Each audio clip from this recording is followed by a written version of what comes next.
A gente vai conversar um pouco sobre esse tema que colocamos aí, Pai Nosso, oração dominical. Temos nos debruçado em alguns estudos do Novo Testamento, já tem alguns anos. E um dos objetivos das palestras públicas é publicizar os ensinos do Cristo sob as lentes, sob a ótica do Consolador Prometido, que é o Espiritismo, né? E aí eu chego nas casas, o pessoal brinca, e eu venho realmente armado, né? Com as obras fundamentais, aqui o Novo Testamento. Também é uma forma da gente voltar a se familiarizar com as origens, com as raízes e com os livros. Porque muitas vezes no data show está ali, mas de onde foi tirado? Foi tirado aqui, ó, do Livro dos Espíritos, esse trecho. É tranquilo de folhear, de procurar. Não, nós estamos falando do Novo Testamento. Há quanto tempo o espírita distanciou da Bíblia? Nossa, é grande, é pesada. Muitas vezes na nossa casa ficava lá como decoração, aberta, passava, dava uma olhada. E antes a gente talvez tinha uma dificuldade com os símbolos do texto bíblico. Mas tem mais de 2000 anos que muitos intérpretes de outras agremiações religiosas, assim como do Espiritismo, têm contribuído bastante para que a gente possa entender de uma forma mais clara, mais nítida, o que o Cristo tem a nos passar. Né? E a oração dominical, Pai Nosso, tenho certeza absoluta que a maioria aqui já escutou bastante palestra sobre ela. Então não temos a pretensão de novidade. Talvez o que a gente tenha aqui, a pretensão é de procurar dentro da codificação das obras fundamentais, como que se articula com alguns trechos do Pai Nosso. Né? Em que momento está localizado no Novo Testamento o Pai Nosso? Onde o Cristo organizou essa fala? Para quê? Para quem? Por quê? Enfim. Mais do que adentrar nessa oração propriamente dita, é entender mais, cada vez mais, as molduras, né? Uma perguntinha, já que o nosso amigo Elvésio falou, não vai fazer pergunta, vou fazer pergunta. Quantos evangelhos temos no Novo Testamento? Essa é tranquila, 4, não é? 4 evangelhos. Quantos livros temos no Novo Testamento? Um pouquinho mais difícil, mas a pergunta é só para a gente fazer algumas interlocuções. Não é um quiz assim. São 27 livros, 27 obras divididas no Novo Testamento, com gêneros textuais distintos, diferentes. Aí o Kardec, junto à Falange da Verdade, ele vai e publica o Evangelho segundo o Espiritismo. Quantos capítulos temos no Evangelho? Segundo o Espiritismo? 27. Olha a coincidência. Na verdade, temos o 28º, que é um livro que entra aqui para refletir sobre as preces. Mas tudo está encadeado. A primeira revelação, que é o Antigo Testamento, a segunda revelação, o Novo Testamento, e o que nós estamos portando agora, que a gente tem compreendido como a terceira revelação, que são as obras fundamentais e o Espiritismo, que veio resgatar o cristianismo redivivo. Né? Então vamos ver como que essas obras conversam com o chamado Pai Nosso. Primeira questão, Pai Nosso está localizado no famoso Sermão da Montanha. O Sermão da Montanha é vastamente divulgado em várias agremiações religiosas e no Espiritismo também. O Sermão da Montanha são 3 capítulos. Em Mateus, é onde o Sermão da Montanha está mais compilado e tem mais descrição. 3 capítulos.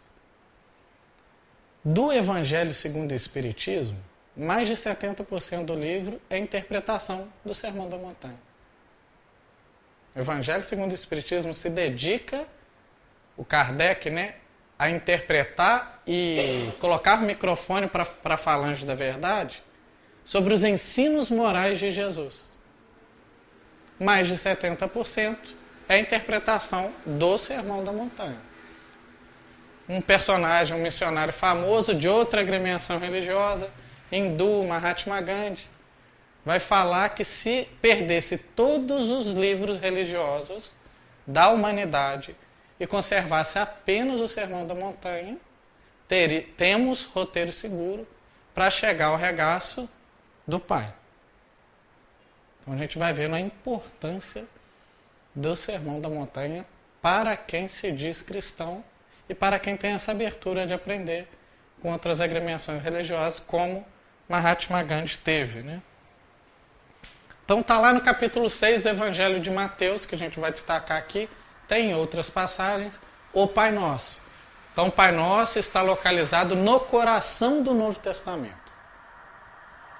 Na parte dos ensinos morais, é uma prece, é uma oração. Mas aí está contido os ensinos morais que o Cristo quer trazer. Então a gente vai tentar jogar mais luz sobre isso. Lá no capítulo 6 do Evangelho segundo Mateus, atribuído a Mateus, nós vamos ver o seguinte. O Cristo não vai condenar, em momento algum, nenhum pilar religioso até então vindouro, até então que ocorria. Ele não vai combater o pilar religioso. O que ele combate? Ou ele procura reeducar? Ele não está educando o judaísmo, está educando o movimento judaico. Entende a diferença? Se o Cristo aparecesse hoje, ele não ia refundar o espiritismo, mas ele ia procurar jogar luz sobre o movimento espírita. Como que o movimento espírita está se portando?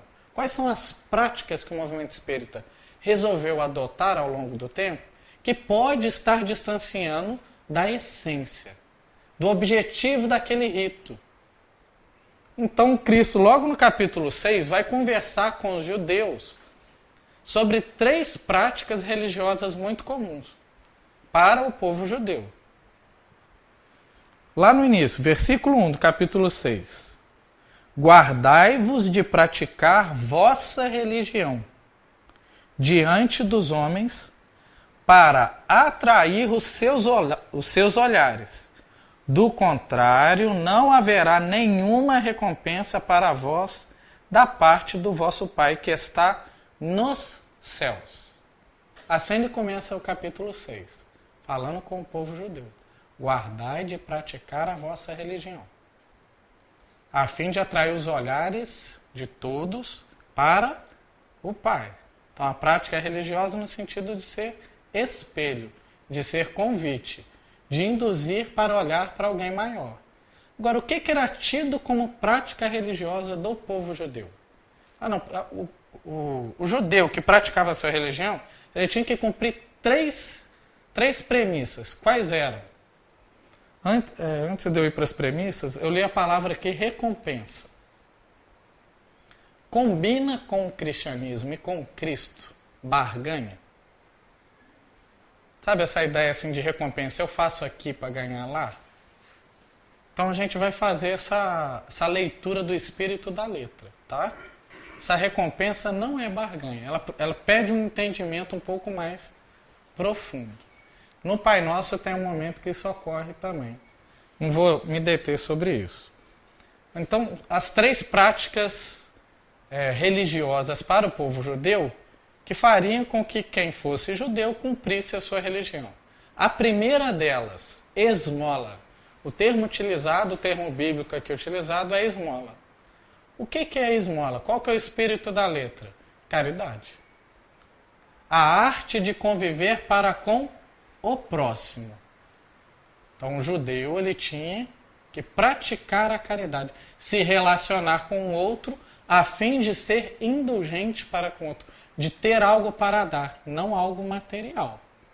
Então, primeira prática religiosa do povo judeu, esmola, relacionar-se com o próximo, caridade. Segunda, oração,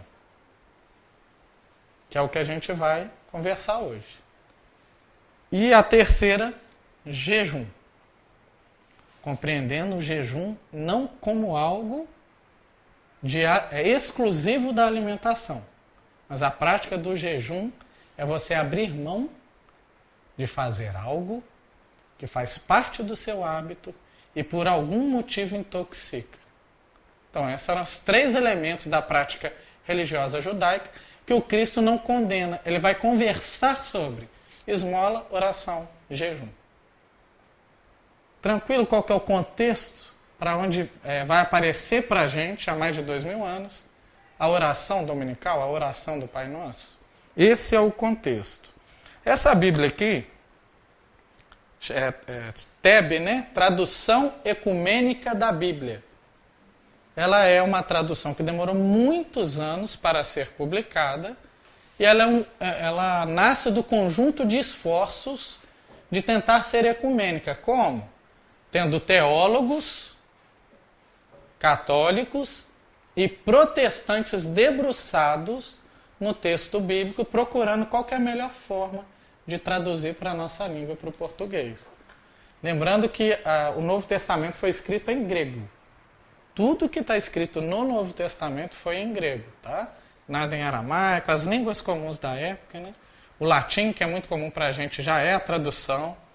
Então, antes, o Kardec, por exemplo, pegou a tradução da tradução. Lá na França, na época de Kardec, só tinha um tradutor. Só teve um. E ele não traduziu do grego. E aí aqui, por que eu gosto dessa? Nesse momento, né, para esse estudo, eu li o Pai Nosso de uma forma muito diferente aqui. O estudo que a gente fez através desse texto, ele traz algumas questões bem pontuais e um pouco diferentes na compreensão daquilo que o Cristo disse. Antes de fazer a leitura do Pai Nosso, propriamente dito, viemos aqui para o Evangelho segundo o Espiritismo, no capítulo 28, em que o Kardec vai, junto com a Falange da Verdade, fazer reflexões sobre oração, sobre prece. E é interessante o seguinte, é um convite, né?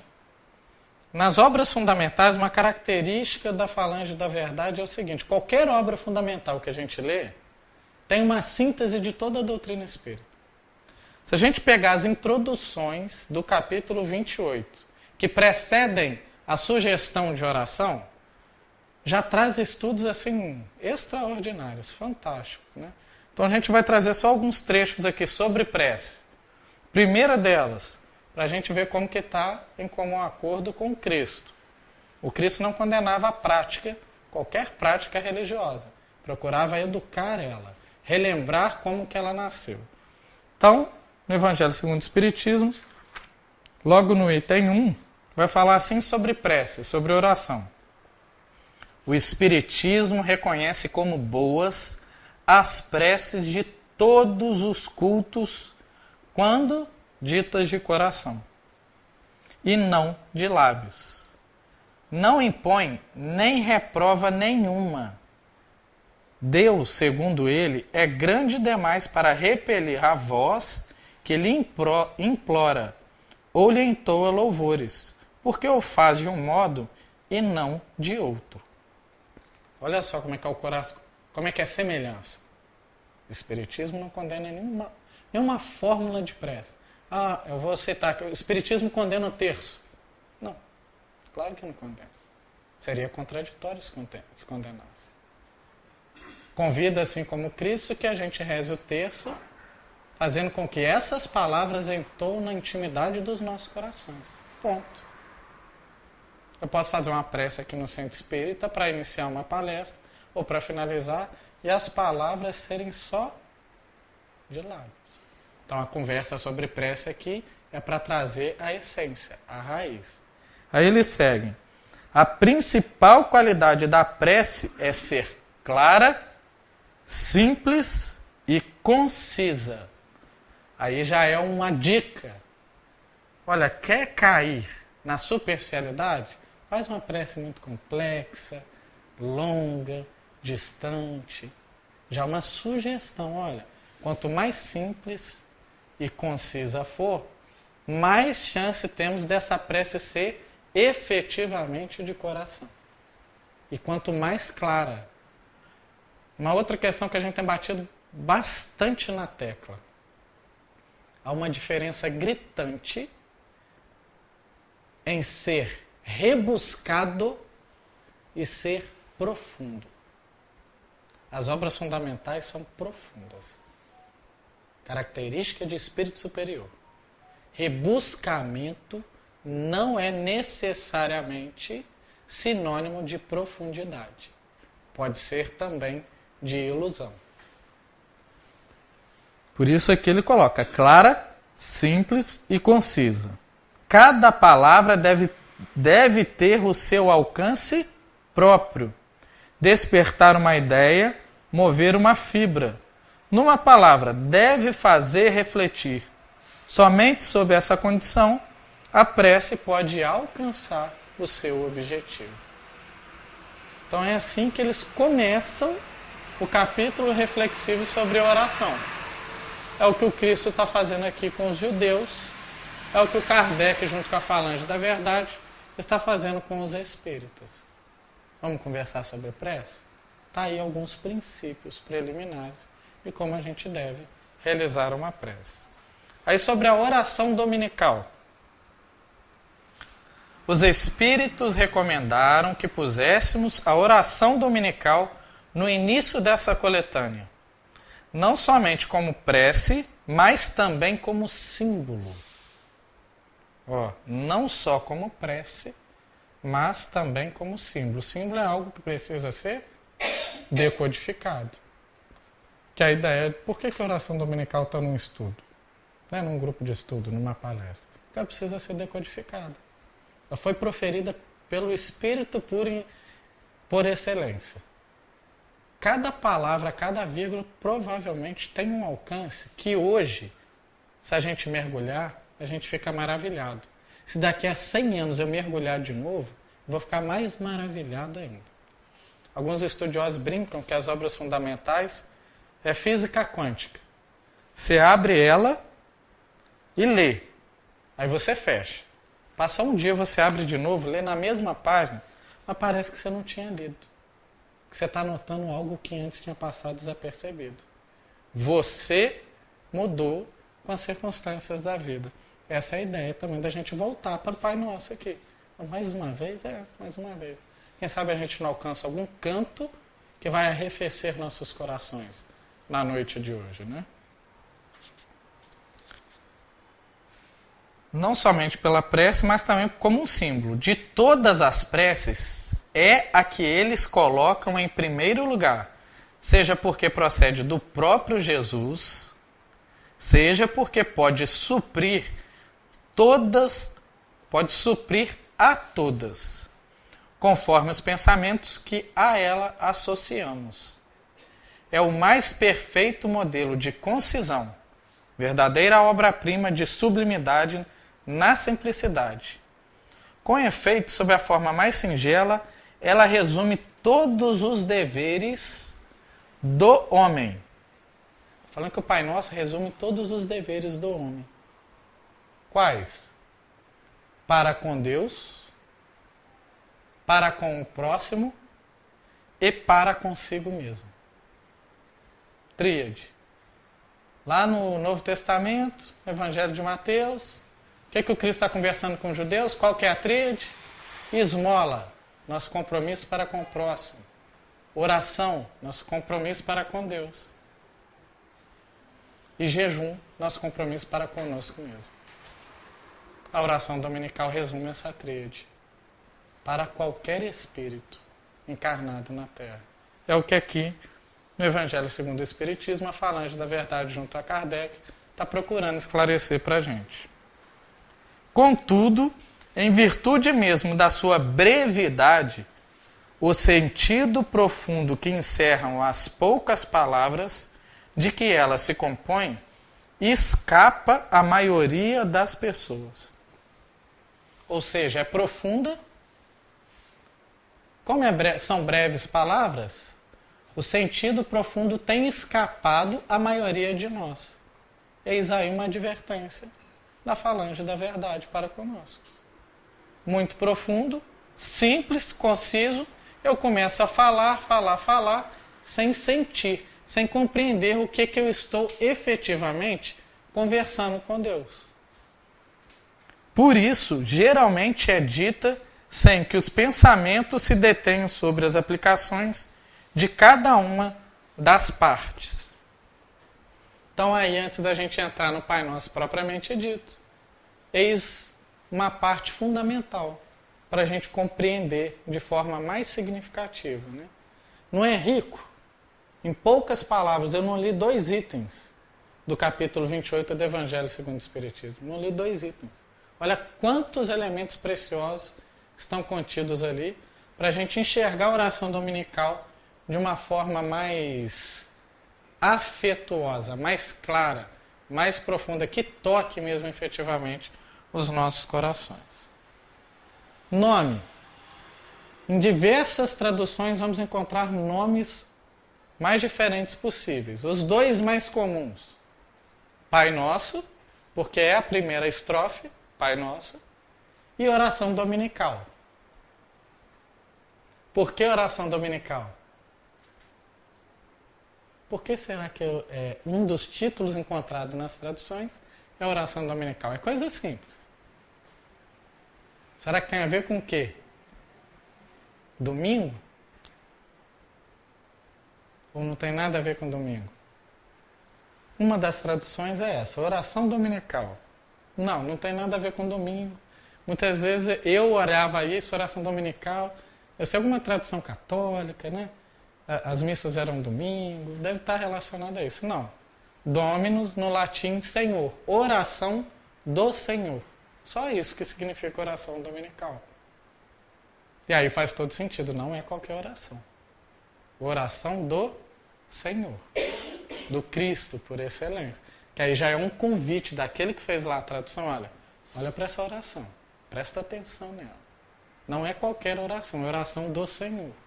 Se a gente pega uma oração de São Francisco e fica maravilhado o quanto que ela repercute na intimidade dos nossos corações, um Francisco de Assis, né?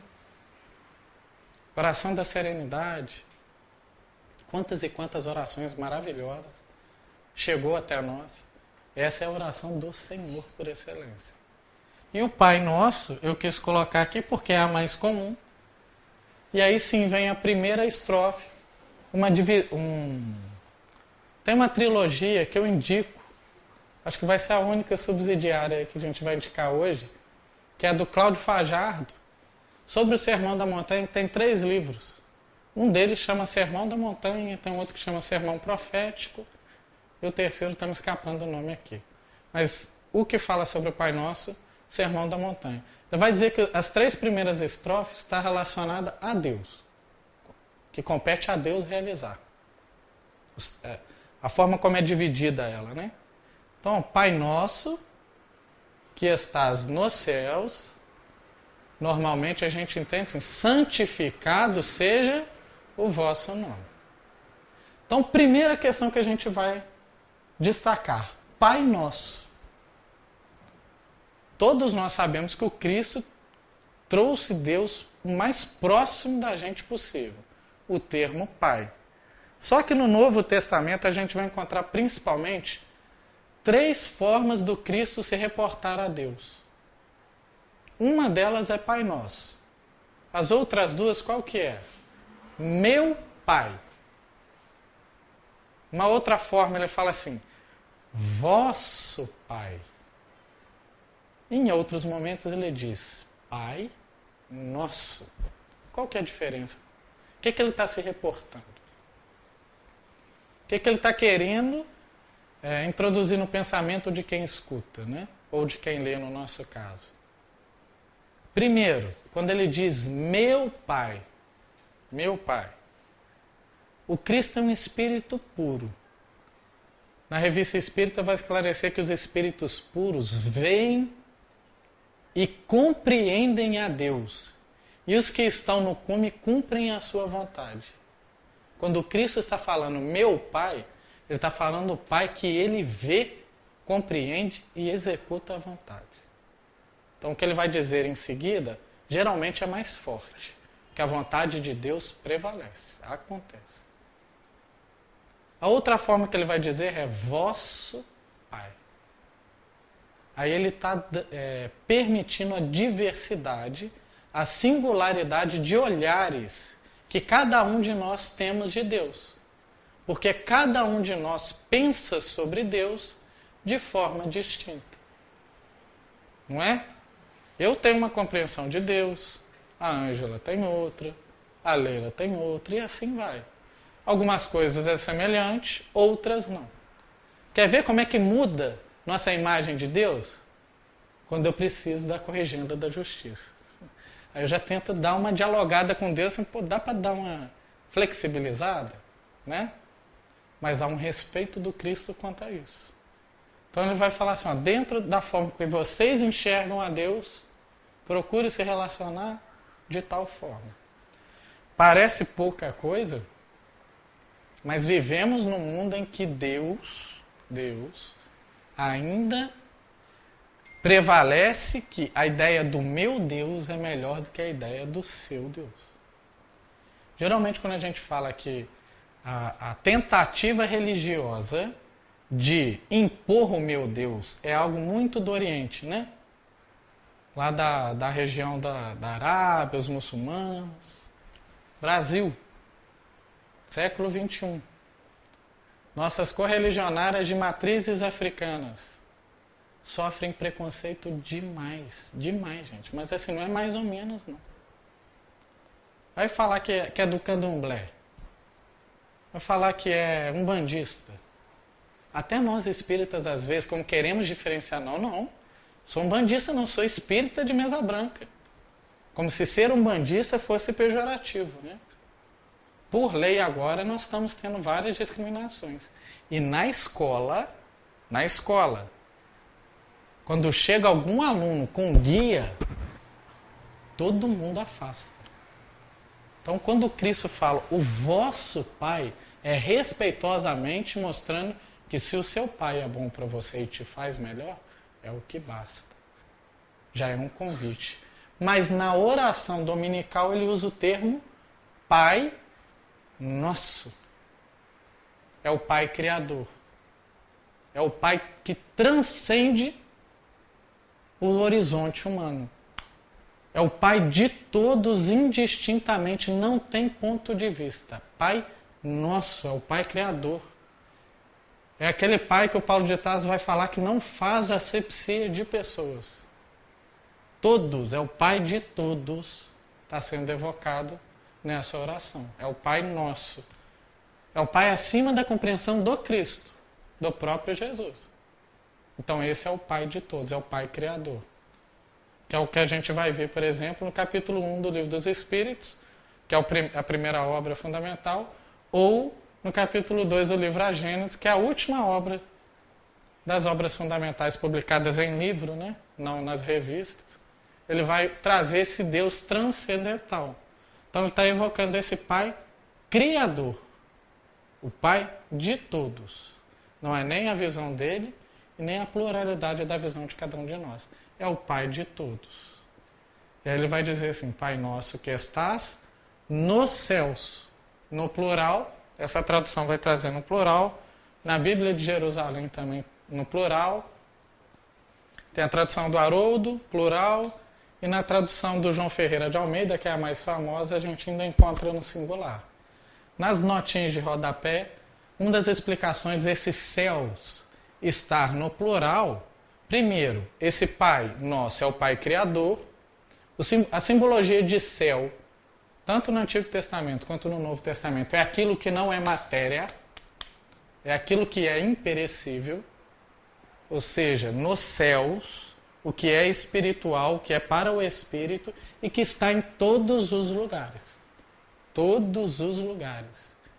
Pensa na pessoa que você mais ama e pensa naquela criatura que você viu uma notícia que você acha que está desalentado de Deus. Não está.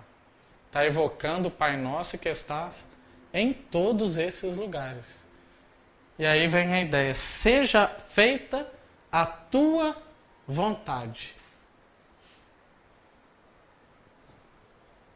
Olha o que a gente está pedindo, hein?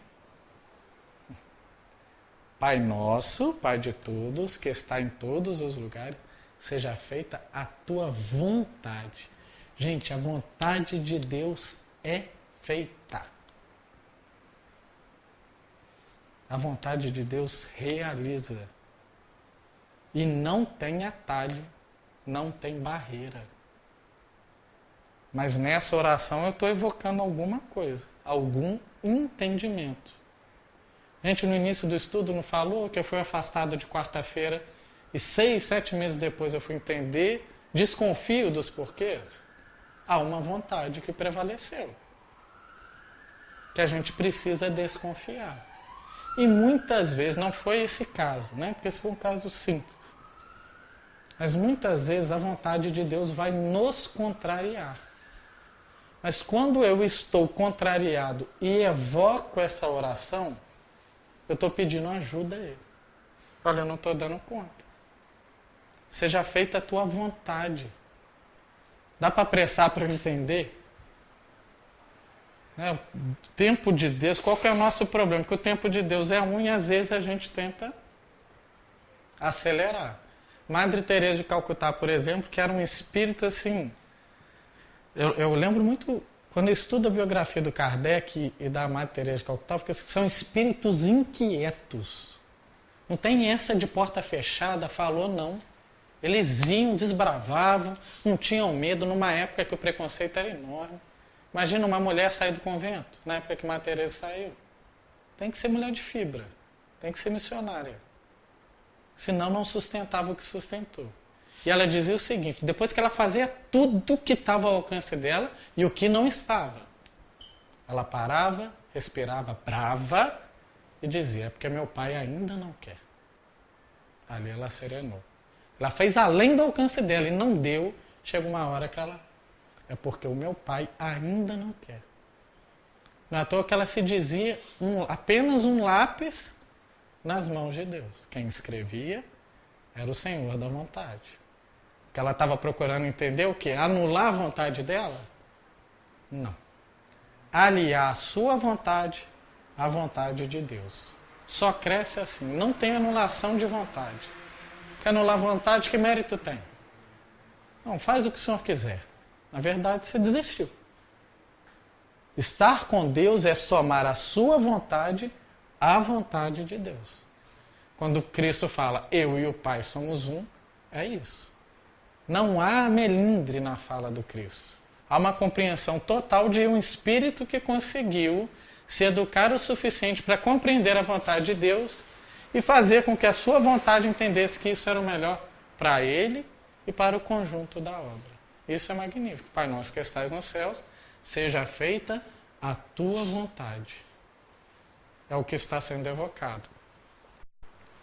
Aí aqui é um trecho que é bem diferente, que eu nunca tinha visto. Porque vem assim, santificado seja o vosso nome e venha a nós o vosso reino. Aí aqui está assim, Pai nosso que estás nos céus, dá a conhecer a todos quem tu és. Faze com que venha o teu reinado. E aí qual que é a justificativa de trocar o santificado por faze conhecer a todos quem tu és? Na nota de rodapé eles vão explicar que não dá para santificar o santo por excelência. Tem algum atributo de Deus que não seja santo? Ou em algum momento ele se tornou santo? Nossa compreensão não abarca, mas se Deus é eterno, não teve início nem fim. Ele é isso e ponto. Um dia, quando nos purificarmos, vamos compreender o que é isso. Por enquanto, a gente aceita dentro do raciocínio que não faz sentido santificar a Deus. E aí, no livro A Gênesis, no capítulo 2 lá, Kardec vai dizer assim, Deus não se mostra aos homens. Ele se revela através das suas obras. E quantas vezes, num nível de dificuldade extremo, de muito sofrimento, acontece algo inesperado e aí a gente vai e enxerga. Só pode ser Deus. Porque nada conspirava a isso. Nada. E vem a ideia que a gente já falou aqui em outro estudo. Quando estamos em abundância, enxergamos Deus em todos os lugares. Mas quando estamos na escassez, procuramos e não o vemos em lugar nenhum. É hora de olhar para dentro. Que a gente está procurando fora, mas Ele está costurando aqui. Então, quantas e quantas vezes Deus vai se revelar? É um pedido. Eu estou falando, seja feita a tua vontade e se revele através das suas obras, para eu compreender a sua vontade. E aí eu vou começar a perceber assim, eu estou orando por causa disso. Isso eu estou em dificuldade. Ou estou em uma oração de agradecimento. Mas eu estou pedindo para Ele se revelar. E nesse pedido eu me abro para tentar compreender Deus na escassez e na abundância. Porque a pior coisa que você pode falar para alguém que está sofrendo muito é assim, não, isso vai passar. Mas enquanto não passa, dói tanto, parece que é eterno. Então, assim, não é isso. Né? Não é essa a ideia. Então, na oração aqui, que eu achei diferente, né? E venha a nós o vosso reino. Eu vou dar uma acelerada, porque senão a gente não chega. Estamos evocando o reino do Pai. E aqui, eu vou ler antes, para a gente não parar muito. Ó, venha a nós o teu reino. Faze com que realize a tua vontade. Na terra, a imagem do céu. Assim na terra como no céu, né? Mas aqui é na terra a imagem do céu. Porque o reinado do Pai já acontece. Já existe. Deus dá em abundância sempre. A escassez é fruto do uso equivocado do livre-arbítrio, né? Então está evocando assim, ó, o que já acontece no céu, o seu reinado, faze com que ocorra na terra. Na terra, gente, material. Aí não é no Sermão da Montanha? Introdução do Sermão da Montanha. Uma das bem-aventuranças. Os mansos e pacíficos herdarão a terra. Não é o céu, não. Ou seja, qual que é o nosso compromisso aqui? Tornar o planeta Terra um planeta reinado por Deus. A hora que isso acontecer, a gente escapa da matéria. Matéria é recurso pedagógico para purificar, para chegar à perfeição. Não é prisão, não é cárcere, nada disso. Sem a matéria não chegamos a Deus. Então aqui a ideia é, faça com que aconteça na terra o seu reinado à imagem do que já acontece no céu. É muita humildade. O Espírito que sente isso, ele está falando com humildade. E a gente está num momento de extremo conflito, né? De muitos conflitos diversos, familiares, entre amigos, em sociedade. E a gente está evocando para que aconteça essa vontade do Pai, interpretar ela e agir em comum acordo, para que isso vá acontecendo. Só rapidinho, pergunta 1018 do Livro dos Espíritos. Olha só o que Kardec pergunta. Em que sentido se deve entender essas palavras do Cristo? Meu reino não é deste mundo. Respondendo assim, o Cristo falava em sentido figurado. Isso eu entendi, mas qual que é a figura, né? Queria dizer que só reina sobre corações puros e desinteressados. Seja feita a tua vontade, assim na terra como no céu. O Sermão da Montanha é um convite de evolução. É sair do lugar. Quando eu peço isso para Deus, o que eu tenho que compreender? Para que isso se realize, eu preciso purificar meu coração. Corações puros e desinteressados. Pode ter coração aqui, entre os encarnados ou da pátria espiritual, que o Cristo já reine mais. Se eu pudesse, eu leria o livro, as respostas do Livro dos Espíritos só até aí. Qual que é o problema? O Livro dos Espíritos tem sempre um mais, um porém, todavia, né? Até aqui estava ótimo. O Cristo está onde quer que domine o amor e o bem. Mas os homens, ávidos das coisas deste mundo e apegados aos bens da terra, não estão com ele. O problema do Livro dos Espíritos é esse mais, que é a hora que ele fala da gente, né? Ele vai falar da nossa tratativa. Então, se eu estou fazendo essa oração, eu estou jogando uma reflexão. Eu estou ávido de alguma coisa, a vontade de Deus me indica a outra. Como é que a gente vai conciliar isso? Para que o conflito gere um progresso. Essa é a ideia. É isso que a oração dominical está evocando. Vamos seguir. Dá-nos hoje o pão de que precisamos. E aí a ideia, né? O pão de cada dia. Para a gente vem refletindo bastante sobre essa ideia de pedir o pão. Que é o quê? Pedir o nutriente do dia. Alguém aqui vive sem nutriente material? Não tem jeito. Existem várias formas aí, né? Várias dietas de educação alimentar, mas nós precisamos dos nutrientes materiais. Na oração a gente está pedindo, dai-nos o pão de cada dia. E aí, claro que a gente vai transcender para os nutrientes materiais e os espirituais. E aí tem dia que é dia de doce. Tem dia que é dia de amargo. Quando eu rejeito o nutriente do dia, eu não estou deixando que faça a vontade do Pai. Hoje minha mãe colocou para mim jiló. Eu não comi. Tem vezes que a gente rejeita o nutriente. Eu peço no Pai Nosso, Deus dá, mas eu rejeito. E aí aquele nutriente que tinha uma função necessária, nesse momento fica desperdiçado. O Sermão da Montanha, a oração dominical, é uma oração de caminhar em direção a.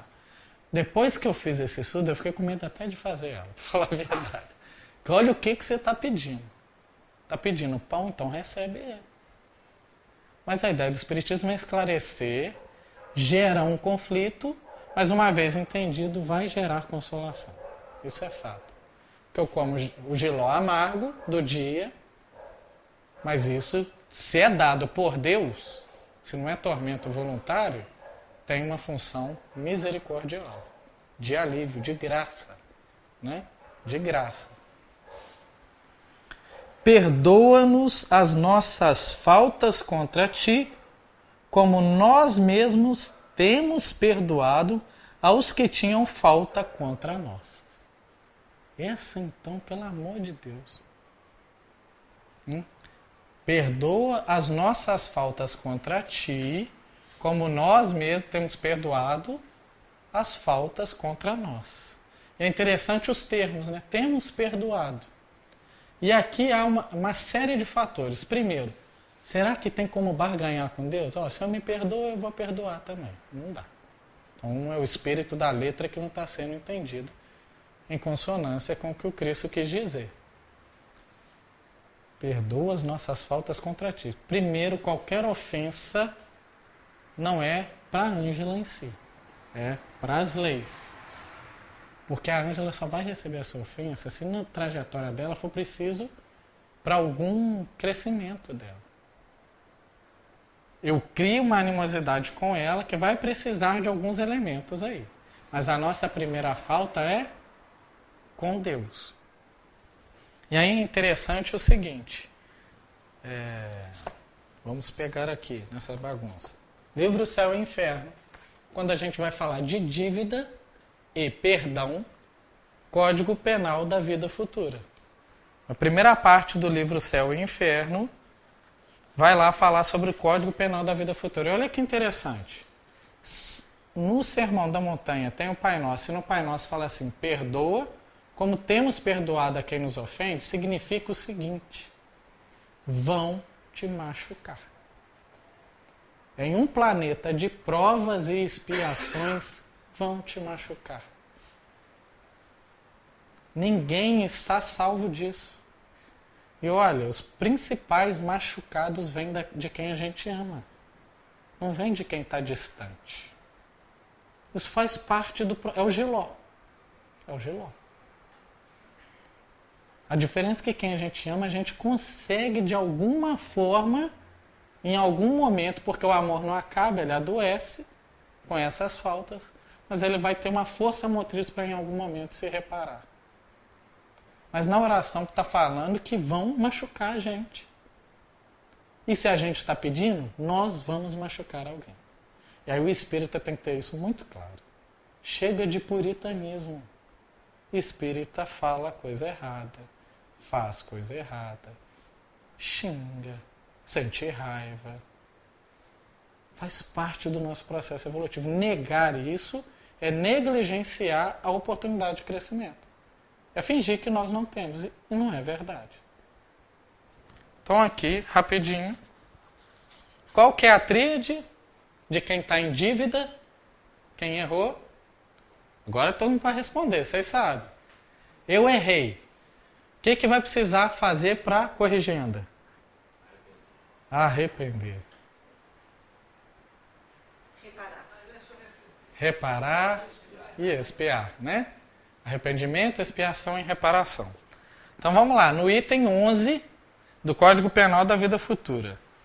A expiação varia segundo a natureza e a gravidade da falta, podendo, portanto, a mesma falta determinar expiações diversas, conforme as circunstâncias de atenuantes ou agravantes nas quais foi cometida. Eu posso errar na mesma questão que a Ângela. A expiação vai ser diferente. O ponto de partida dela e meu são diferentes. Olha a misericórdia de Deus. E a gente está julgando os outros sem ter conhecimento profundo de causa. Essa não é a ideia. Se eu peço perdão a Deus é porque eu estou... Qual que é a primeira porta que o verso lembrou? Arrependimento. Se eu peço perdão, eu estou me arrependendo. Agora, uma perguntinha rápida aqui. Para expiar, precisa de arrependimento? Sim? Não? Talvez? Não. Vou acelerar aqui por causa do tempo. Não. Para expiar não precisa de arrependimento. Porque o equívoco vai acontecer, eu posso estar na minha petulância, não reconheço, mas o sofrimento vai vir. O que o arrependimento faz? A palavra está aqui assim, arrependimento é graça, porque alivia a expiação. Olha que interessante. Não há regra absoluta nem uniforme quanto à natureza e à duração, aqui está o termo castigo, mas a gente sabe que não é, né? A única lei geral é que toda falta terá outro termo, punição, e todo ato meritório será recompensado, segundo o seu valor. A duração do castigo está subordinada à melhoria do espírito culpado. Nenhuma condenação por tempo determinado lhe é prescrita. O arrependimento é o primeiro passo para a regeneração, mas não é suficiente, sendo necessário ainda a expiação e a reparação. O arrependimento suaviza as dores da expiação, abrindo pela esperança o caminho da reabilitação. Então, quando eu estou nesse momento do Pai Nosso, Deus perdoa as minhas faltas, à medida que eu vou perdoando a quem falta comigo. Por quê? Será que eu estou barganhando? Não. Eu só vou sofrer consequências da lei naquilo que eu falho. Então, as faltas que eu cometo são as mesmas que eu recebo. É só por isso.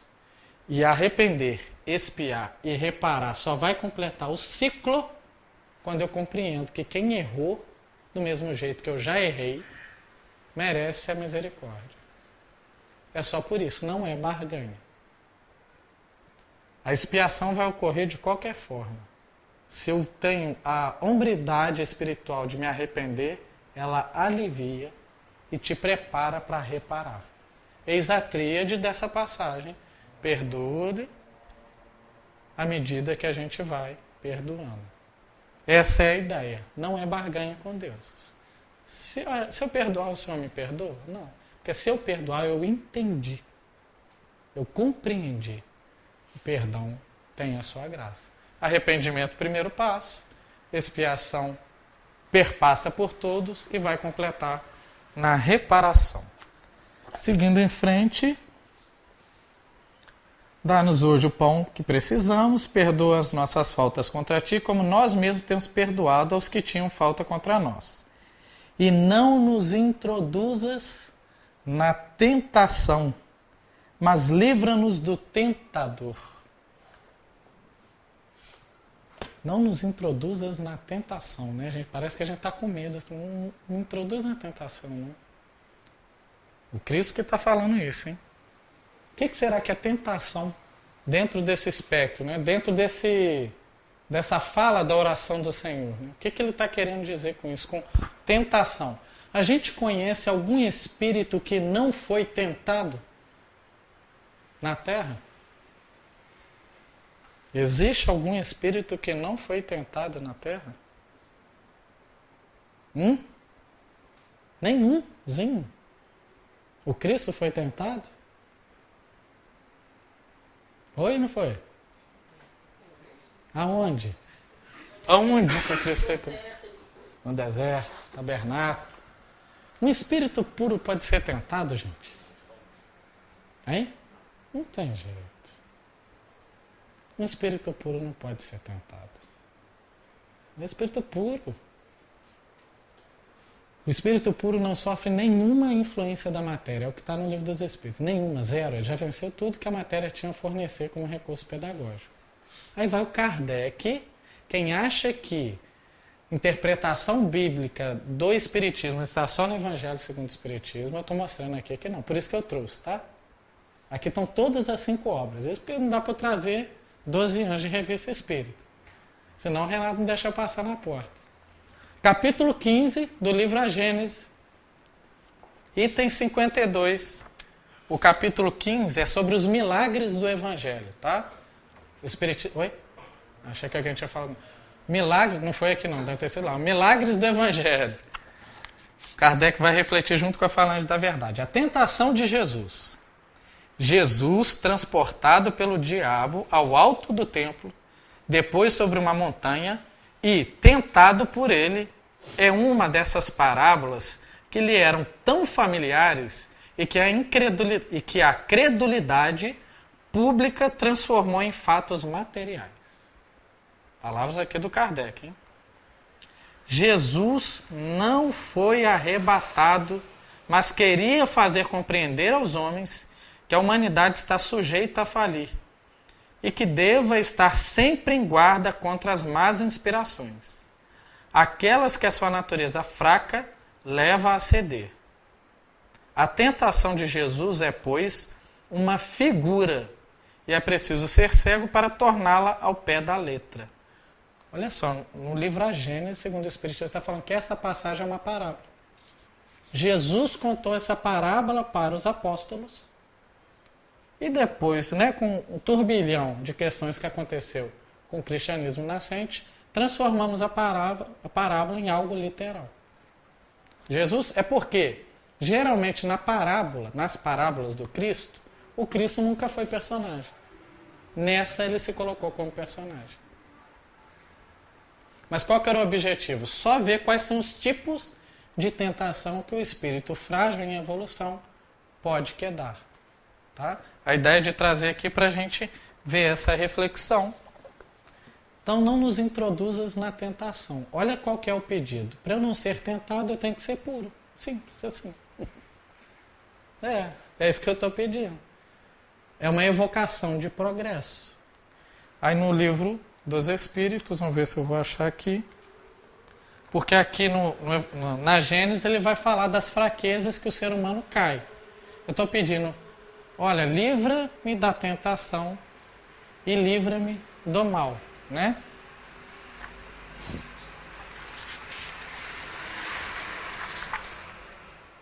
O que guia o espírito na escolha das provas que queira sofrer? Ele escolhe as que lhes possam servir de expiação segundo a natureza de suas faltas e o faça progredir mais depressa. Opa! Então, expiação é uma tentação. Por quê? Se eu expiar e não aprender, eu só sofro. Se eu expio e aprendo, progrido mais depressa. A tentação É recurso didático de Deus para crescimento, dependendo de como eu a recebo. Eles seguem aqui. Uns, portanto, impõem a si mesmo. Não, deixa eu pular aqui, Pedro. Outros, finalmente, querem ser provados nas lutas que terão de sustentar no contato. Fugiu. Mas, enfim, a ideia é essa: entender que a expiação é uma tentação, escolhida antes de encarnar, com o objetivo de avançar. No entanto, é dado para a gente uma cruz maior que podemos carregar? Não, não é? Pergunta 269 do Livro dos Espíritos. O espírito pode enganar-se quanto à eficácia das provas que escolheu? Entenderam a pergunta? O espírito pode se enganar com as provas que escolheu para a vida? Olha a resposta. Pode escolher uma que esteja acima de suas forças e sucumbir. Nós podemos escolher expiações que não damos conta. Cruz maior do que podemos carregar. Estou falando isso para deixar a gente com medo? Claro que não, porque isso não combina com o espiritismo. E às vezes tem cruz que a gente quer carregar que não é para ser carregada. Em algum momento muito empolgado lá na parte espiritual, nós escolhemos. Nosso mentor falou, não faz isso. O mentor do outro falou, não faz isso. O outro mentor falou, não faz. Não, eu dou conta, pode. Então tá bom, meu filho, vai lá. Porque a lição da queda vai servir para outra. Mas deixa cair e deixa a cruz passar. Senão eu estou agarrado na cruz lá e eu nunca que levanto. Por isso que eu estou trazendo essa pergunta aqui. Só por isso. Bom, eu pelo menos sou um tanto quanto teimoso na minha personalidade. E isso daqui serviu muito para esse jargão, que não é dado uma cruz maior que eu não possa carregar. Dado não, mas eu posso escolher uma tentação? Não dá para eu ir ali. Dá sim. Não dá, filho. Não dá. Toda vez que você vai, você cai. Não dá, ué. Não, mas tem que... Não dá. Agora não dá. Essas circunstâncias para você, evita. Fica para uma próxima. Você não já caiu? Você não já voltou, recuperou e foi de novo e não deu conta? Então recua. Vai ficar dando murro em ponta de faca. Aí vem a humildade do Cristo em trazendo a oração dominical. Como é que é? Não me introduzas nessa tentação que eu mesmo escolhi para mim. Porque só é tentado na sua fragilidade. Algumas eu já tenho condições de vencer. Outras, nem tanto. Que a gente tenha discernimento para elas. Pois todo é o seu reino e a glória para todo sempre. Que esse Pai de amor, bondade e misericórdia nos sustente na jornada evolutiva da vida. Que o Mestre Jesus nos abençoe.